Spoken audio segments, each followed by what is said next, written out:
Hello everybody, my name is Andrew Meyer, and I will be doing a video lesson on the Vienna Gambit. The Vienna Gambit starts from the moves e4, e5, knight c3, knight f6, and f4. The Vienna Gambit is a solid opening for white and provides for pretty good attacking chances.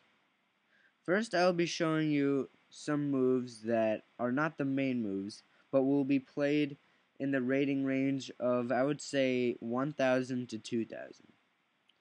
The first moves I will be showing you are two very beginner moves that are very weak. And the first one is e takes f4.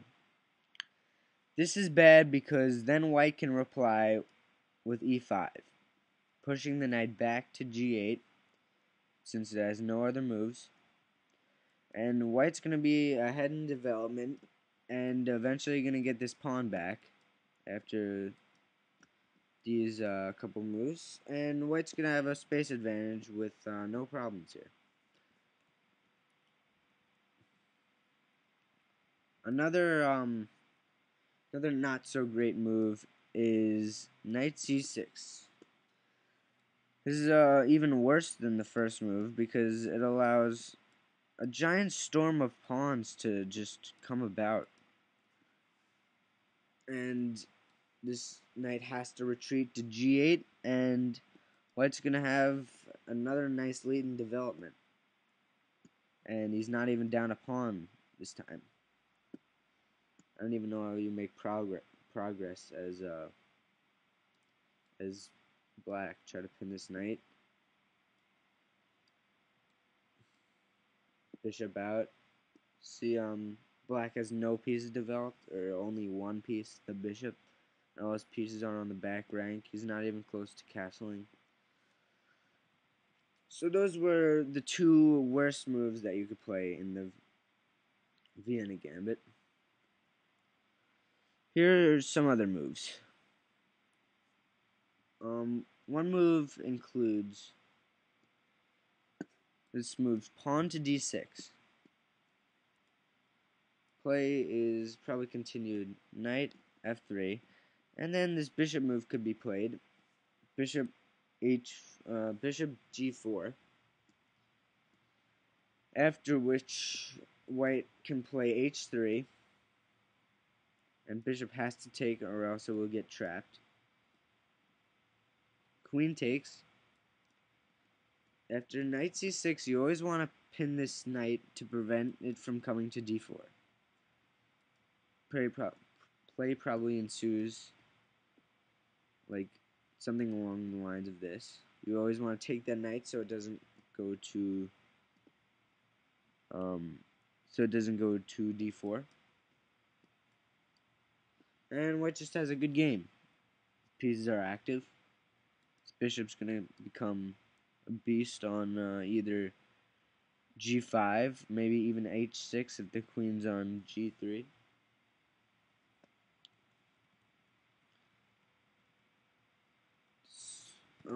It could also be played, like, say, for the d6 line, instead of bishop g4, knight knight c6, bishop b5, hitting the knight. And this is just good. It gives white a nice game with nice attacking chances, very solid. And white really has no problems here. Just go d3 after castles, white castles, and queen can go to e1, relocate to g3, and no worries for white. Another line I would like to point out is this line with bishop c5 on move 2. This line is very interesting after f4. After playing this, black could see that he wins a pawn after bishop takes g1, rook takes g1, and then queen h4 check. This actually is very good for white after g3. Queen grabs the extra pawn, and then rook g2. I mean, what is he going to do next? Go here, and then he regains the pawn back. He's going to have nice central pawns. And the queen might even get trapped in some lines.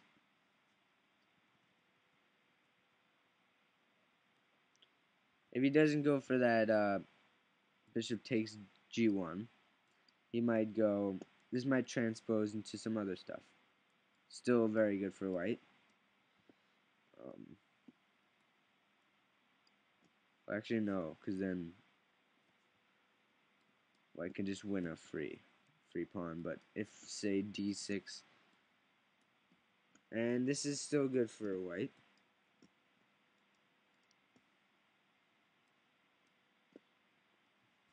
I would actually, after this, I would take, then prevent this bishop from coming to g4, and white's fine here. He's gonna castle by going queen e2 and then bishop.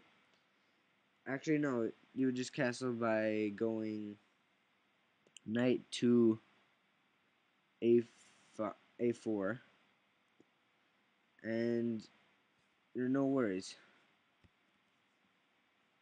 Say after, say that move, then he's gonna pick off the bishop and then just castle. So it's all good if they just play standard stuff. It's all good. And then some other lines. I'm gonna show you the main move now. After the Vienna Gambit occurs, the main move, which I would say most experts and masters would play, is d5. They will find this move. Main move after this is takes e5, knight takes e4, and there's a variety of moves that can be played here, including one includes d6, which leads to some crazy stuff, and this is just absolutely crazy, but it leads to some interesting games. Another move, which I actually play if this happens, is queen f3. Play continues. And then sometimes they try to trade off the queens. And this is pretty much equal.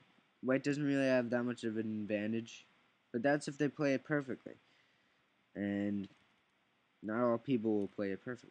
So, the main move in this position is actually knight c3. It's just safe. It's just going to lead to equal stuff. It's pretty safe. No advantage for white in these lines, though.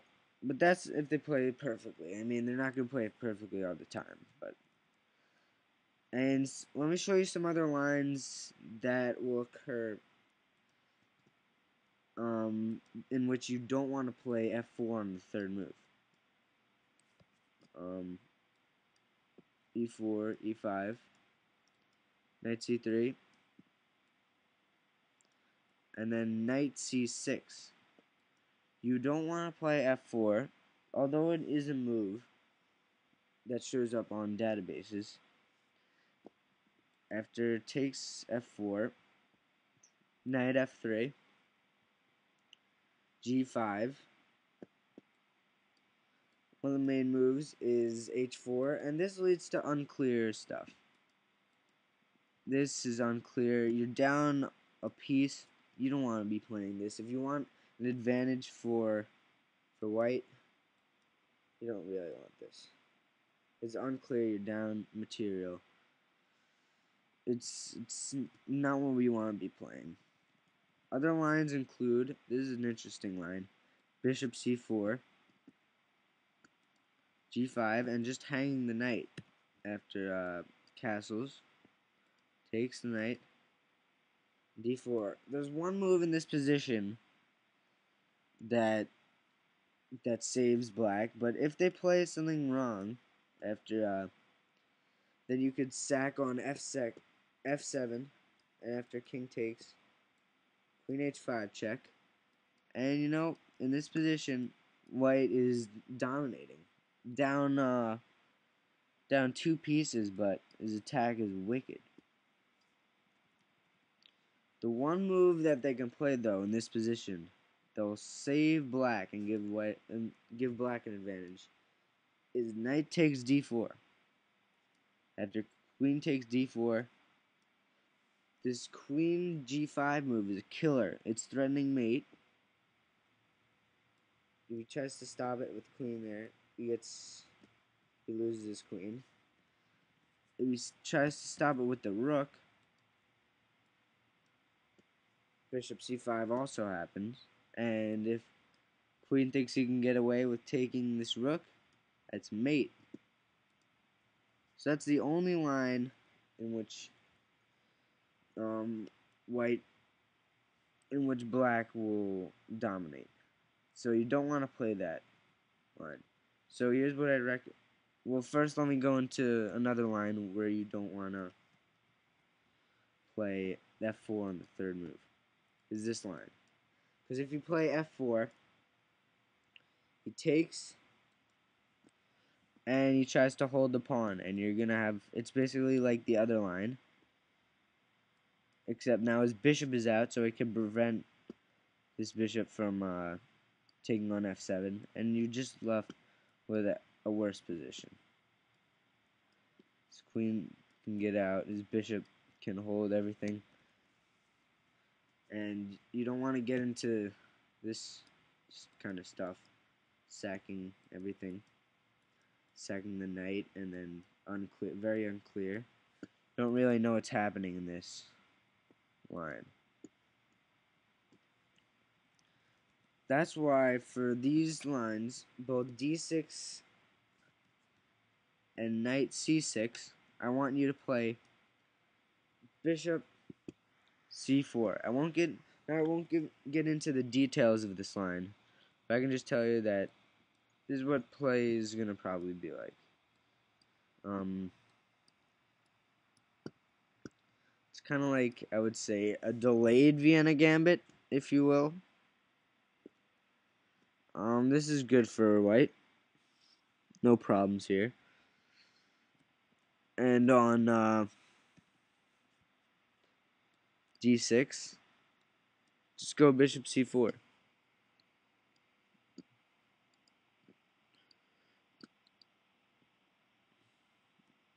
Or actually h3 first to prevent this bishop.